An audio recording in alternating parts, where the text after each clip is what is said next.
तो हरे कृष्णा, आपका हार्दिक स्वागत करते वापस आज के श्रीमद् भागवतम क्लास के लिए। तो कल तक हमने पहले अध्याय के 14 श्लोक तक किए थे, तो आज 15 और उसके आगे जाने का प्रयत्न करेंगे। तो मैं 15वां श्लोक उच्चारण करता हूँ। पहला, यत्पाद संश्रय सुत मुनय प्रशामायन साध्य पुण्यति उपास्पृत स्वाधुन्य आपो अनुस्वेया।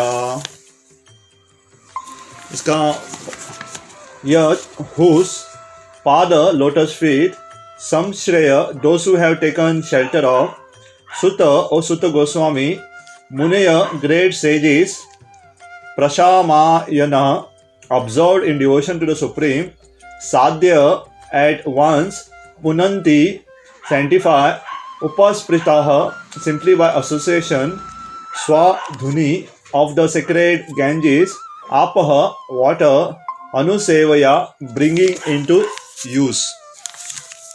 For translation, O Sutta Goswami, O Sutta, those great sages who have completely taken shelter of the lotus feet of the Lord can at once sanctify those who come in touch with them. Whereas the water of Ganges can sanctify only after prolonged use. तो ये जो श्लोक है बहुत महत्वपूर्ण है। ये खास करके भक्तों की स्तुति के बारे में श्लोक है कि यहाँ पे कहा गया कि अगर किसी को शुद्ध होना है, खास करके गंगा में, तो अनेक बार गंगा में स्नान करना पड़ता है। उस बाद में वो पापों से मुक्त होता है या उसकी शुद्धिकरण होता है। लेकिन एक भक्त के केवल संग मात्र से वो शुद्ध हो सकता है। इसलिए हमें जब हम भक्तों के संग में आते हैं तो स्वाभाविकता उनके संग से हमारा शुद्धिकरण हो जाता है। और ये भक्त कैसे होने चाहिए कि जिन्होंने खास करके भगवान की शरण ली है, ऐसे भक्तों का संग करके। ऐसा नहीं कि केवल कोई पहली बार हरे कृष्णा में आया, लेकिन अगर वो भक्त ने भगवान की सच्ची रूप में शरण ली है तो उनका संग करके हमें भी वो शुद्ध कर सकता है। लेकिन गंगा भी किसी को शुद्ध करना है तो उसे बारंबार उसे नहाना पड़ेगा। लेकिन भक्तों के संग में केवल एक बार उनके दर्शन मात्र से शुद्ध होता है। तो ऐसे कहते दर्शन मात्र पवित्र करे हाय तुम्हारा गुण। भक्त जो रहते केवल उनका दर्शन करने से या केवल वो हमारी दृष्टिपात हम पे देखते हैं तो हमारा शुद्धिकरण होता है। लेकिन बाकी के पवित्र नदियों में अगर शुद्धिकरण होना है तो समय लगता है, बारंबार उसमें स्नान करना पड़ता है। तात्पर्य पढ़ेंगे, Pure devotion of the Lord are pure devotees of the Lord are more powerful than water of the sacred river Ganges. One can deliver spiritual benefit out of prolonged use of the Ganges water, but one can be sanctified at once by the mercy of a pure devotee of the Lord. In Bhagavad Gita, it is said that any person, regardless of birth as Shudra, woman or merchant, can take shelter of the lotus feet of the Lord and by doing can return to Godhead. To take shelter of the lotus feet of the Lord means to take shelter of the pure devotees. The pure devotees whose only business is serving are honored by the name Prabhupada and Vishnupada, which indicates such devotees to be representatives of the lotus feet of the Lord. यहाँ तक श्रील प्रभुपाद भी तात्पर्य में वही लिख रहे हैं कि जो शुद्ध भक्त रहते हैं उनके केवल संग मात्र से हमारा शुद्धिकरण होता है। और खास करके बाकी के नदियों में अगर आप स्नान करें, गंगा भी, तो आपको अनेक बार स्नान करके आपका शुद्धिकरण होता है। एक बार स्नान करने से नहीं होता। इसलिए गंगा स्नान करते हैं हम बहुत बार स्नान करना चाहिए। तो लेकिन शुद्ध भक्त के संग में आते ही एक व्यक्ति का शुद्धिकरण होता है। और प्रभुपाद भगवद गीता भी कोट कर रहे हैं कि भगवद गीता में भी कहा गया है, खास करके शूद्र या ये जो स्त्री रहती है या मर्चेंट वेश्य, वो जब भगवान की शरण लेते हैं तो उनका भी उद्धार हो जाता है। इसलिए ये भगवान की शरण लेना किसी एक व्यक्ति या ब्राह्मण कुल के सीमित नहीं है। कोई भी भगवान की शरण लेके शुद्ध भक्त बन सकता है। और ऐसे शुद्ध भक्त की हम अगर संग करेंगे तो हम भी शुद्ध बन जाएंगे। और आखिर में प्रभुपाद लिखते हैं, क्योंकि ऐसे शुद्ध भक्तों का कार्य या उनका व्यवहार क्या रहता है कि केवल भगवान के बारे में प्रचार करना, भगवान की भक्ति है उनका बिजनेस कहते हैं, उनका प्रामुख्य व्यवहार या व्यापार वही रहता है। तो उनका व्यापार केवल भगवान की भक्ति ही रहता है। इसलिए उनके संग से हमारा शुद्धिकरण होता है। तो ऐसे भक्तों को खास करके जो नाम दिया जाता है उन्हें प्रभुपाद करके संबोधित किया जाता है या विष्णुपाद। तो दोनों नाम में आप देखोगे प्रभु पाद, पाद का मतलब है चरण कमल या विष्णु पाद। तो जिन्होंने प्रभु या भगवान की चरण की शरण ली है उसे प्रभुपाद कहते हैं, या जिसने विष्णु भगवान की चरण की शरण ले उसे विष्णुपाद कहते हैं। हम भी शिला प्रभुपाद कहते हैं या जय ओम विष्णुपाद। अगर पूरा आप प्रेम ध्वनि सुनोगे तो जय ओम विष्णुपाद परमहंस परिव्रजकाचार्य अष्टोत्तर शतक, इस डिवाइन ऐसी भक्ति वेदांत स्वामी शिला प्रभुपाद की जय बोलते हैं हम। तो विष्णुपाद जिन्होंने भगवान विष्णु की शरण ली है। तो अगर कोई भी हो, कौन से भी जाति का हो या कहाँ का भी हो, अगर उसने भगवान की चरण की शरण ली है तो उनके संग से हमारा शुद्धिकरण हो सकता है। तो ये भगवान के भक्तों की छाती है, उनकी स्तुति है। आगे पढ़ेंगे।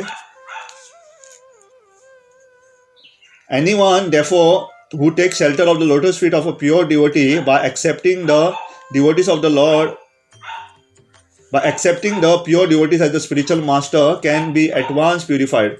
Such devotees of the Lord are honored equally with the Lord because they are engaged in the most confidential service of the Lord. For they deliver out of the material world the fallen souls whom the Lord wants to return home back to Godhead. Such pure devotees are better known as wise rods according to revealed scriptures. The sincere disciple of the pure devotee considers the spiritual master equal to the Lord, but always considers himself to be humble servant of the Lord. This is the pure devotional path. ये हमें दूसरा ये तत्व भी हमें ठीक से जानना चाहिए कि जो शुद्ध भक्त रहते हैं हम उनको संबोधित करते हैं कि उनको भगवान का स्थान देते हैं। मीन्स हमारे लिए गुरु और भगवान में कुछ अंतर नहीं है, लेकिन फिर भी हमें जानना चाहिए कि गुरु भगवान नहीं होते, गुरु भगवान के केवल प्रतिनिधि होते हैं। और गुरु हमें क्योंकि भगवान के बारे में ज्ञान देते हैं, वो प्रतिनिधि है इसलिए। लेकिन हम जब गुरु की सेवा करते, गुरु की पूजा करते, हमें उनको भगवान के इतना ही स्थान देना चाहिए, क्योंकि ऐसा कहते यस्य प्रसादा भगवत प्रसादा यस्य अप्रसादा न गति कुतोपि। अगर हम गुरु को संतुष्ट करेंगे भगवान संतुष्ट हो जाएंगे, खुश होते। अगर गुरु खुश नहीं है तो भगवान भी खुश नहीं है। इसलिए लेकिन प्रभुपाद अंतिम में लिखते हैं खास करके, क्योंकि गुरु को सच प्योर, उन्हें भी छोटा भगवान भी कहते कभी कभी, लेकिन फिर भी भगवान भगवान है। हमें ऐसा नहीं समझना चाहिए गुरु ही हमारे भगवान है। हमारे लिए चेतनावश गुरु भगवान के समान, हम उनको आदर देते, उनकी पूजा करते, लेकिन गुरु भगवान के नम्र सेवक रहते हैं। और उनका क्यों उनको भगवान जितना स्तर दिया गया है, ये संसार में जितने जीवात्मा हैं जो भगवान को भूल के यहाँ पे भटक रहे हैं, गुरु क्या करता है, ऐसे जीवात्माओं को भगवान की चरण में वापस लेके आता है। इसलिए कहते हैं जैसे भक्ति मार्ग में एक साइकिल रहती है, अगर किसी के मन में इच्छा आती है ना भगवान को जानने की, तो भगवान उसे गुरु के पास भेजते और गुरु वापस उसे भगवान के पास भेजते। मीन्स भगवान के बारे में बताया, भगवान की शरण में भेजते। तो अगर उल्टा भी जाए, कभी कभी कोई भगवान के पास जाता है और मांगता है मुझे आपके पास आना है, तो भगवान उसे गुरु के पास भेजेंगे और गुरु वापस उसे भगवान के पास लेके आता है। तो ये बहुत सुंदर भगवान और गुरु और शिष्य का संबंध रहता है। एक शिष्य भगवान के पास जाए या गुरु के पास जाए, अंततः वो भगवान के पास ही जाएगा, क्योंकि गुरु भी उसे भगवान के पास ही लेके जाएगा। अगर कोई गुरु कहता है कि मैं ही भगवान हूँ, मैं ही सर्वश्रेष्ठ हूँ, मेरी शरण ले लो, और भगवान को पीछे या उसके भगवान के बारे में उल्लेख नहीं करता, नहीं, ऐसा सही नहीं। भगवत गीता में हमें पढ़ के जानना चाहिए कि अगर कोई हमारे पास भी आता है तो हमें उसे भगवान के पास लेके जाना चाहिए। तो गुरु का सही कर्तव्य रहता है कि एक व्यक्ति को उसके मीन्स उनकी स्थान पे, सही स्थान पे लेके जाना है, और वो है भगवान की सेवा या भगवान के दासत्व के रूप में। तो ये गुरु का कर्तव्य रहता है। तो इसलिए ये नैमिषारण्य के जो साधु है, खास करके शौनक ऋषि और आदि साधु, वो कह रहे हैं कि सुत गोस्वामी के पास ये सब गुण है, इसलिए आप क्या कर सकते हो, भागवतम के ऊपर टीका कर सकते हो। आपने भगवान कृष्ण की पहले से शरण ले चुके, इसलिए आपके संग से हम सब शुद्ध हो जाएंगे। तो ये उसका उल्लेख है। तो उसका अगला श्लोक लेंगे हम, ये 16वां श्लोक है।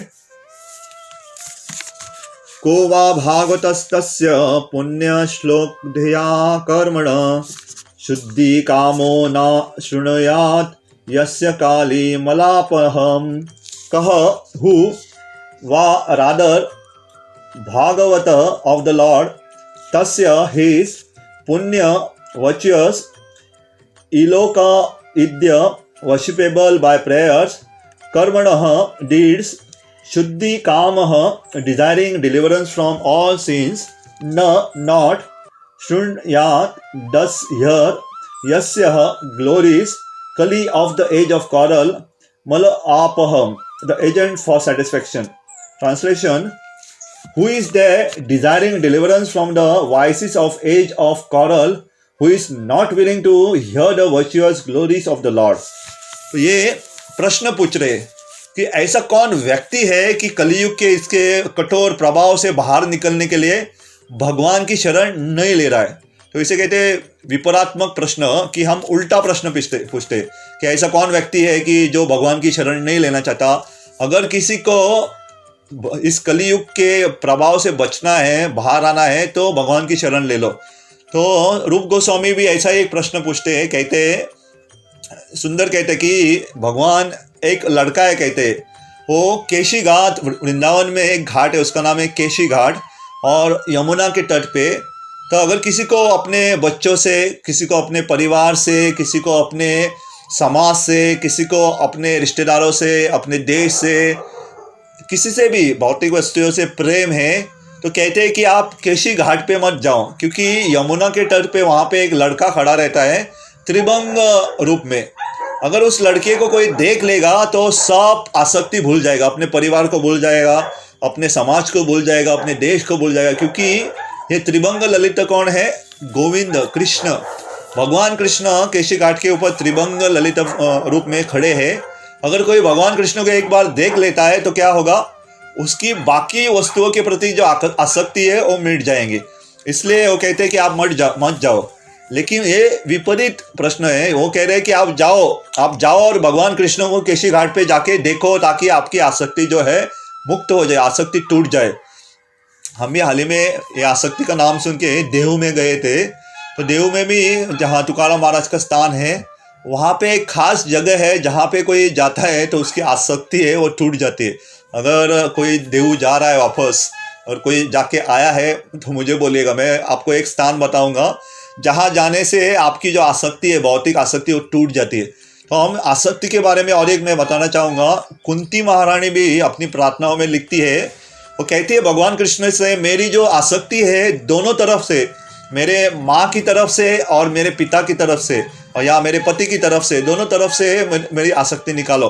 मीन्स मेरे पुत्र की, जैसे पांडव इनके बड़े महान पुत्र है, ये भक्त है, और उनके पिता की तरफ से देखोगे ये स्वयं भगवान कृष्ण है उनके संबंधी। लेकिन वो कहते हैं दोनों तरफ से मेरी आसक्ति जो है उसे निकालो, क्योंकि वो जानती है अगर हमारी आसक्ति थोड़ी भी लेश मात्र भी रहेगी इस भौतिक जगत में, अगर कोई सोचता है कि अभी मृत्यु आ रही है और वो सोचता है कि मैंने गैस पे कुछ तो रखा था, मैंने बंद करना भूल गया, उसे वो गैस बंद करने के लिए वापस आना पड़ेगा, पूर्ण जन्म लेना पड़ेगा। या कोई सोचता अरे मैंने कुछ तो बना के रखा था, समझो पकौड़ा बना के रखा था, वो खाया ही नहीं, वो पकौड़ा खाने के लिए उसे वापस आना पड़ेगा। या किसी ने किसी से कुछ भी इच्छा रहती है, ये नहीं किया मैंने, वो नहीं किया, तो वो करने के लिए उसे ये जगत में वापस आना पड़ता है। इसलिए कहते हैं आसक्ति नहीं होनी चाहिए।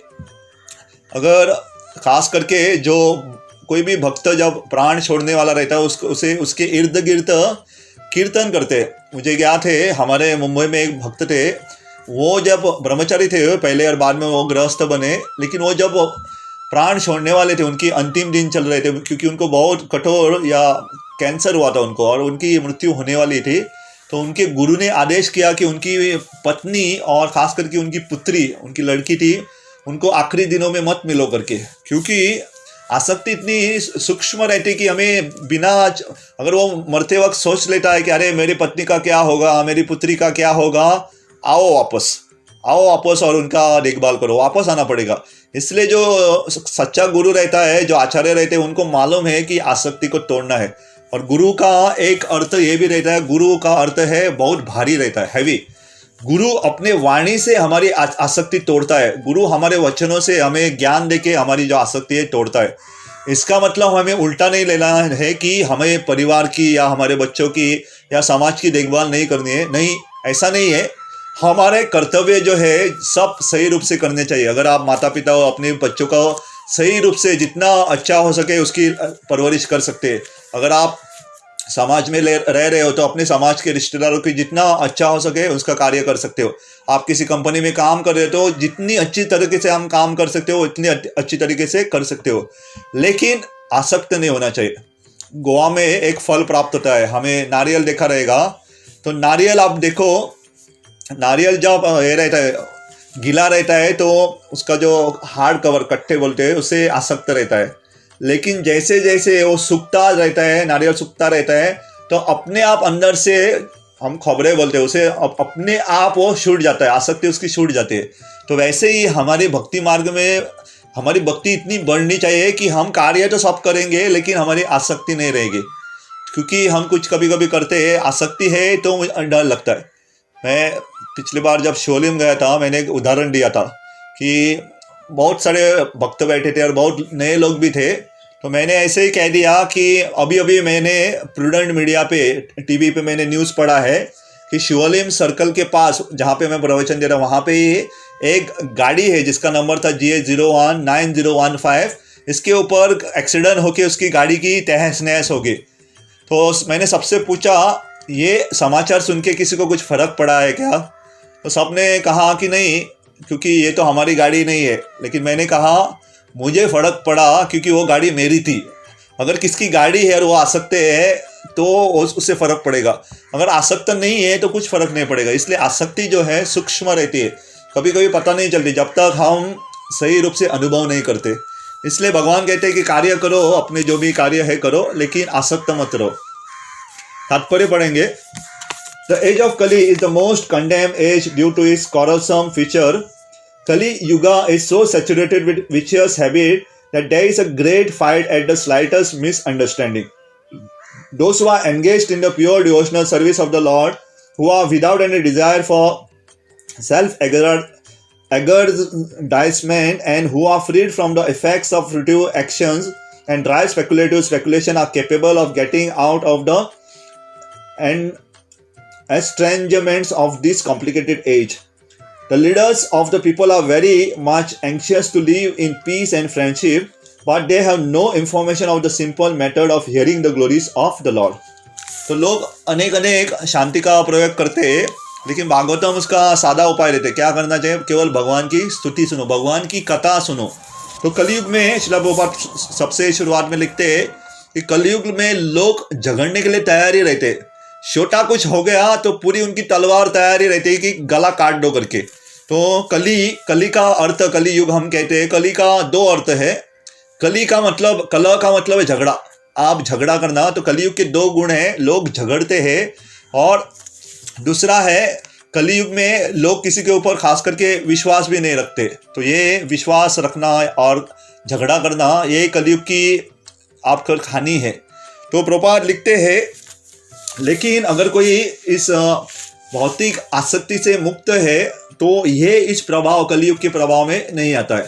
खास करके जो भगवान के भक्त रहते हैं, ये कली का प्रभाव है, झगड़ा है, लेकिन क्योंकि उन्होंने भगवान की शरण ली है तो ये कलयुग का प्रभाव उसमें नहीं रहेगा। आगे तो अंतिम ये भी लिखते हैं, जो लीडर्स और खास करके जो नेता है उन्हें मालूम नहीं कि लोगों को शांति में या एक साथ कैसे रखना है। अगर शांति रखनी है आपको समाज में तो भगवान की कथा या भगवान को केंद्र रखना पड़ेगा। तो जस्ट मैं ये आगे जाने से पहले एक उदाहरण देना चाहूँगा कि लोग कभी कभी दूसरों का सुन के भी कभी कभी ऐसे अपने खास निजी जन को हानि कर सकते। तो मैं एक छोटी सी कहानी पढ़ रहा था। एक व्यक्ति था, तो उसको एक छोटा लड़का था, तो उसने लड़के को ऐसे अपने घर के सामने रखे और उनके घर में एक कुत्ता भी था, और ये बाहर गए थे। तो आके देखा कि कुत्ता जो बांध के रखा था उसने अपनी जो डोरी थी वो तोड़ी हुई है, और कुत्ते के मुंह में क्या था? खून था। तो इसे लगता है कि कुत्ते ने शायद मेरे लड़के को खाया रहेगा, तो तुरंत अंदर जाता है, बंदूक लेके आता है, कुत्ते को गोली मारता है, कुत्ते को जिंदा मार देता है। और जैसे ही कुत्ते को मारने की गोली की आवाज़ आती है तो अंदर से आवाज़ आती है लड़के की रोने की। तो तुरंत अंदर जाके देखता है तो लड़का अंदर था उसका।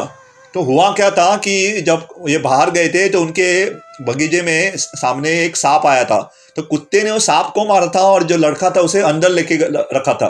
तो ये थोड़ा गैर समझ हो गया था। तो कलयुग में ऐसे लोग रुके रहते, कुछ छोटी सी गलती करो तो उसे मार ही देते। ऐसा कहते हैं कि कुछ साल पहले मेरा एक मित्र बस में जा रहा था, तो गलती से उसका पाँव किसी के दूसरे व्यक्ति के पाँव पे पड़ा। अगर हमारे पाँव के ऊपर पाँव पड़ता तो हम अगर ठीक है पड़ा तो पड़ा, लेकिन उसे जो व्यक्ति तो इतना गुस्सा आया कि इसे इसकी बहुत धुलाई की, मारने लगा कि मेरे पैर के आपने पाँव कैसे रखा। तो लोगों छोटा छोटा गलती भी हुए तो मारने के लिए तैयार रहते। तो ये कलयुग की खासियत है। तो आगे पढ़ेंगे। On the contrary, such leaders are opposed to the propagation of the glories of the Lord. In other words, the foolish leaders want to completely deny the existence of the Lord. In the name of secular state, such leaders are acting various plans every year. तो प्रभुपाद कहते हैं कि जो नेता है उनको मालूम नहीं कि भगवान की स्तुति करके, केवल भगवान का गुणगान करके जो कलह है, जो झगड़ा है, आप कम कर सकते हो। और उल्टा वो क्या कहते हैं, वो भगवान का अस्तित्व स्वीकार करना ही नहीं चाहते। वो कहते हैं कि भगवान है ही नहीं करके, तो भगवान का अस्तित्व सुनना ही नहीं चाहते। भगवान की लीलाओं के बारे में क्या सुनेंगे। तो ऐसे नेताओं को मालूम होना चाहिए कि भगवान को अगर हम केंद्र में रखेंगे, भगवान की स्तुति करेंगे, तो अपने आप कोई झगड़ेगा नहीं। आप कभी ये समाचार नहीं सुनोगे कि जो सच्चे भक्त है वो झगड़े करके नहीं हो। अगर उनके बीच में थोड़ा झगड़ा भी हो जाता है, लेकिन भगवान उनके बीच में है, इसलिए वो ज़्यादा गहराई पूर्वक नहीं लेते, ज़्यादा उसको ध्यान नहीं देते। और कुछ गलती से चूक हो जाती है, गलती होती है तो उसे माफ़ कर देते। लेकिन बाहर क्योंकि भगवान केंद्र में नहीं है, गलती होगी तो सीधा गोली मारो, उसे मारो। गलती होगी उसे बढ़ा चढ़ा के बताओ करके। हम भी जब बाहर काम करते हैं तो हमें मालूम है, तो हमारे अगर भक्तों के समाज में कुछ गलती होती है, हम उसे ठीक है हम जाओ करते। लेकिन बाहर अगर कुछ गलती होती है तो छोड़ते नहीं, बाद में गुस्सा भी निकालते। तो ये कलयुग का प्रभाव है। But the insurmountable intricacies of the material nature of the Lord, all these plans for progress have been constantly frustrated. They have no eyes to see that the attempts at the peace and friendship are failing. तो प्रभुपाद खास करके अनेक संस्था बने हैं, UN बना है, United nation की शांति बने करके, लेकिन हम देखते हैं कहाँ ना कहाँ युद्ध होता ही रहता है। अभी हाल ही में यूक्रेन में हुआ था, रशिया के, तो कहाँ ना कहाँ युद्ध होता है, तो कौन किसी का सुनता है। तो पीस बोलते हैं हम, शांति, विश्व शांति। लेकिन विश्व शांति कब हो सकती है, जब हम भगवान की भक्ति करें, जब हम भगवान को केंद्र में रखेंगे, या जब हम भगवान की स्तुति करेंगे, तभी विश्व शांति हो सकती है। पहले के राजा रहते थे, वो राज ऋषि रहते थे, और पूरे विश्व में भगवान की स्तुति के बारे में वो चर्चा करते थे, या ऐसी सुविधा देते थे कि लोग भगवान के बारे में सुने, इसलिए सब जगह पे शांति रहती थी। अगर अशांति हो भी तो राजा वो देख लेते थे, और अशांत फैलाने वाले लोगों को वो दंड देते थे। लेकिन अभी इतने संस्था बने ताकि शांति, विश्व शांति बनी रहे, लेकिन लोग उनका नहीं सुनते, अपनी जो युद्ध है करते रहते। But there is a hint to get over the hurdle. If we want actual peace, we must open the door to understanding of the Supreme Lord Krishna and glorify Him for Him virtuous activities as they are depicted in the pages of Srimad Bhagavatam. तो प्रभुपाद लिखते हैं, भागवतम में सीधे सीधे कहा गया है, अगर आपको शांति चाहिए, अगर आपको विश्व शांति भी चाहिए, तो भगवान की जो लीला है, जो श्रीमद् भागवतम में लिखी, उसका चर्चा करो। और प्रभुपाद ने एक लेटर भी लिखा था कि गवर्नमेंट से कि आप कहते हो कि इतना झगड़ा हो रहा है, लोग एक दूसरे को मार रहे हैं, तो आप क्या करो, मुझे एक मौका दे दो ताकि मैं हरि कथा, भगवान की कथा सबको बताऊं। क्योंकि जब हम हरि कथा सुनेंगे तो ये झगड़ा वगैरह कभी नहीं होगा। क्योंकि जो वैष्णव रहते हैं वो झगड़ा पसंद नहीं करते। अगर हम भी देखेंगे, हम देखते हैं कि अगर किसी ने मारा भी हमको, लेकिन सहज हमें ये इच्छा नहीं आएंगी कि उसे वापस मारो करके। लेकिन ऐसा भी नहीं कि अगर कोई मार रहा है आपको सहन कर लो। कभी कभी जैसे योद्धा अर्जुन, हनुमान जी भी, अभी हनुमान जयंती है, तो हनुमान जी भी लंका में जाके केवल चुपचाप नहीं आए, लंका को पूरा जला के आए वहाँ पे।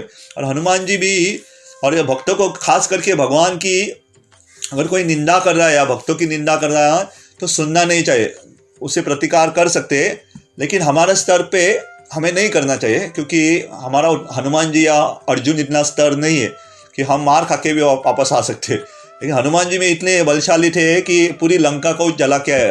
अर्जुन इतने शक्तिशाली थे, पूरे कुरुक्षेत्र युद्ध में योद्धा बने। ये हमें करना चाहिए। तो प्रभुपाद शांति के बारे में सहज कहते हैं कि अगर जो नेता है इसे खास करके ये श्रीमद् भागवतम पढ़ना चाहिए, क्योंकि श्रीमद् भागवतम में विश्व शांति का सही हल दिया गया है।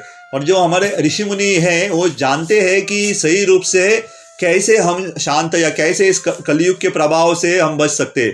तो यहाँ पे आप देखोगे कि इस श्लोक का अर्थ है वाइसिस। वाइसिस मीन्स बुरे गुण। कलयुग के बहुत बुरे गुण है। लोग सच्चाई, कोई सच्चा नहीं है, झूठ बोलते हैं लोग, या लोग मुंह पे एक कहते पीछे अलग कहते। तो ऐसे कलयुग के अनेक गुण हैं। अगर इससे बचना है तो हमें क्या करना चाहिए? भगवान की शरण लेनी चाहिए। जस्ट क्योंकि हनुमान जयंती है मुझे एक याद आते, तो हनुमान जी भी अनेक उनकी लीलाएं है। एक दो में लीला कह के मैं यहाँ रुकूंगा।